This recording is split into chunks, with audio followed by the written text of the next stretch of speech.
Every YouTuber pangarap makuha ang silver play button. Pero alam mo ba, napaliit to ng paliit every year. So ngayong 2026, gagawin natin ang simple. Gagawa ako ng giant silver play button na 7 times bigger than the original.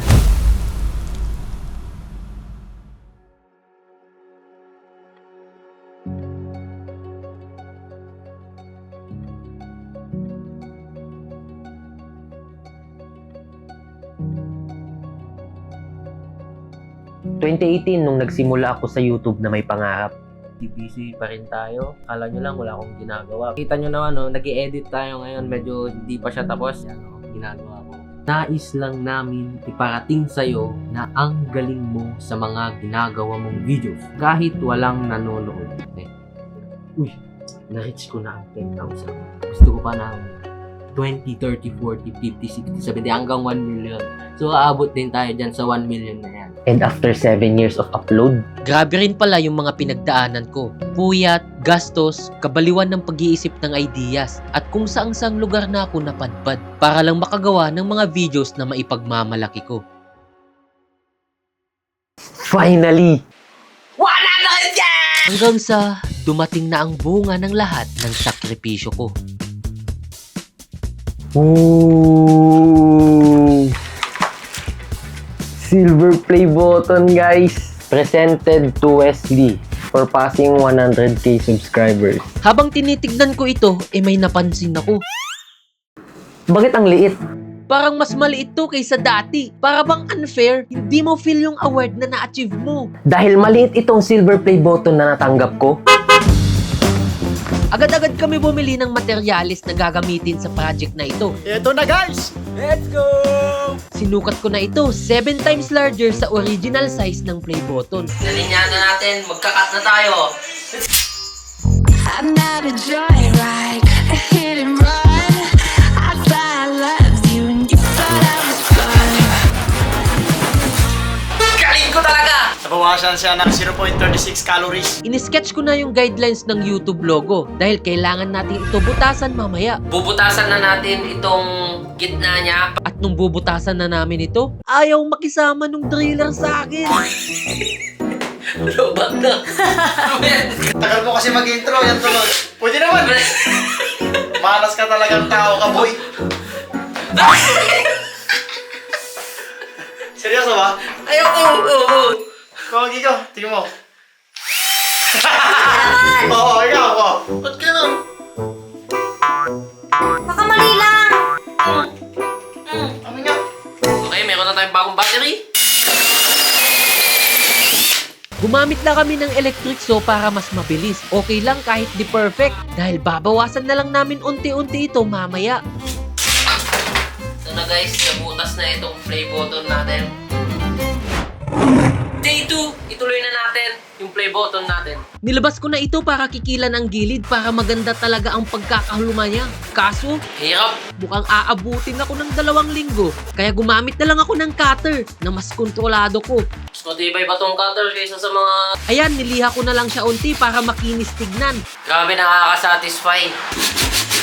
Ngayon, ilalagay na natin yung frame. Pukpok dito, pukpok doon. At habang minamartilyo ko ang mga pako sa frame natin, Uy!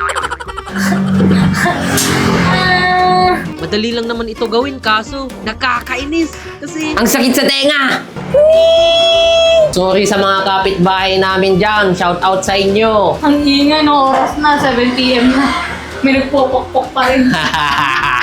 kaya ituloy na lang natin bukas. This is our day 3 and ito na yung natapos namin kagabi. Natapos na namin yung mga frame niya. Naglagay kami ng konting masilya dito para ma-form namin itong curve niya. Ang gagawin natin ngayong araw, Nilagyan muna namin ito ng white primer. Spray gun ang ginamit namin para mabilis. Girlfriend ko na ang bumanat dito para pulido. Tinulungan ko lang banda dito kasi di niya abot. Pagkatapos, pinatuyo ko na ito. patuyuin muna natin siya dito sa labas, saktong-sakto. Ang lakas ng tirik ng araw. Baka naman may silbi yung araw natin. Nang natuyo na, nilagyan ko ito ng masilya para takpan ng butas at smooth din tignan. Niliha pa nga namin ito ng pino para kuminis ng kuminis. Pinintahan ko ulit to ng puting primer at pinatuyo. Ngayon, ready na natin pakakulayan ito ng silver. Shake it well.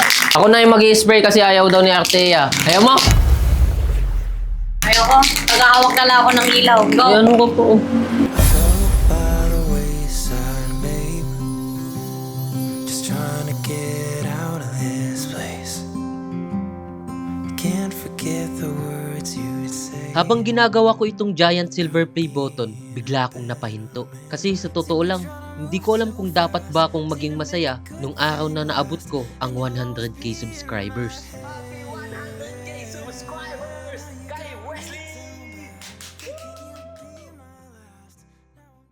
December 29, sinugod sa ospital si Papa. Hirap na siyang huminga at sobrang sakit na ng buong katawan niya dahil sa sakit na colon cancer na 1 taon niya nang nilalabanan. Sa araw ding yun, naabot ko ang 100k subscribers. Umasa akong makikita pa niya yung achievement ko bilang vlogger. Naalala ko, palagi niyang kinukwento sa akin na pinapanood daw ng mga estudyante niya yung mga videos ko. Nakakataba ng puso pero mas masakit isipin na ilang araw lang pagkatapos, hindi na niya ito naabutan. Pa, dito na yung vlogger mong anak. Ito na pala yung silver play button ko. Sayang di mo naabutan.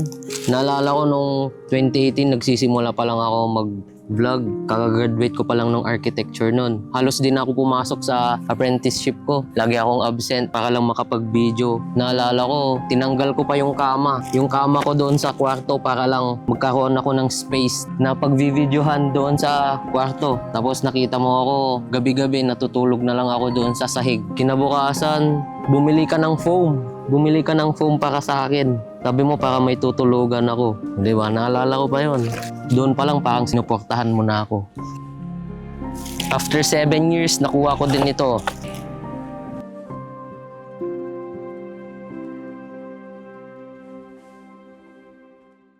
O pa, iiwan ko muna yung silver play button ko sa'yo ha. Bantayan mo yan.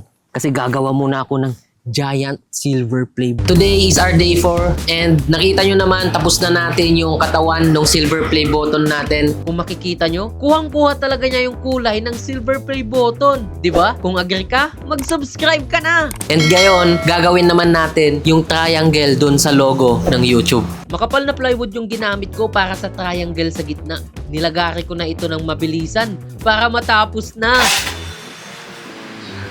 Pinintahan ng puting primer at inisprayan ng metallic silver. Para sa letterings, Posca marker ang ginamit ko para mas mabilis at malinis. I-comment nyo sa baba at i-rate 1 to 10 kung gaano kaganda ang sulat ko.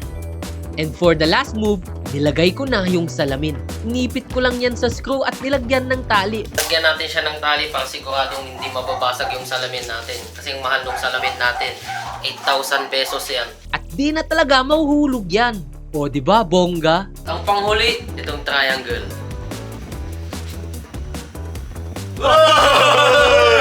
Mamaya na makikita sa montage.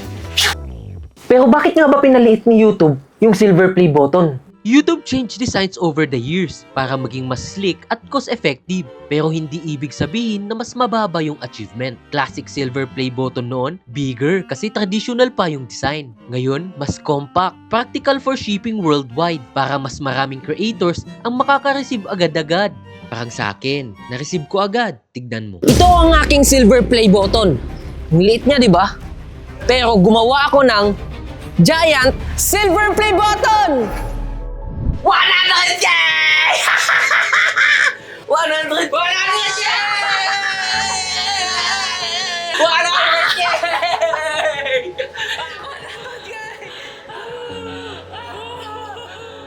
Akala ko dati imposible kasi umabot din ako sa point na tumigil na ako sa pagbablog. Napagod, nawalan ng gana, pero kahit ganun, nagtuloy at bumalik pa rin ako. Oo, hindi mabilis, hindi madali, pero hindi ako tumigil. For me, hindi lang ito basta play button. Maliit man o malaki, simbolo ito ng perseverance, patience, at tatag ng loob ng bawat creator. Sa likod ng simbolong ito, nandun lahat ng puyat, doubt, at pagod. At ang simpleng desisyon to keep going kahit mahirap. At para sa lahat ng creators na patuloy lang lumalaban, your moment will come. isasabit na natin itong giant silver play button natin. Grabe! Ang laki ng binigay ni YouTube na silver play button. Hindi ko alam paano nila dineliver to. Lucky boy! This giant play button, hindi lang reward. Patunay ito na worth it ang hindi pagsuko. Kung gusto mo ma-shoutout sa next video natin, i-comment mo lang sa baba, #Wesley built a giant silver play button. Kaya yun guys, tulungan nyo naman ako maabot ang 1 million subscribers. Kaya don't forget to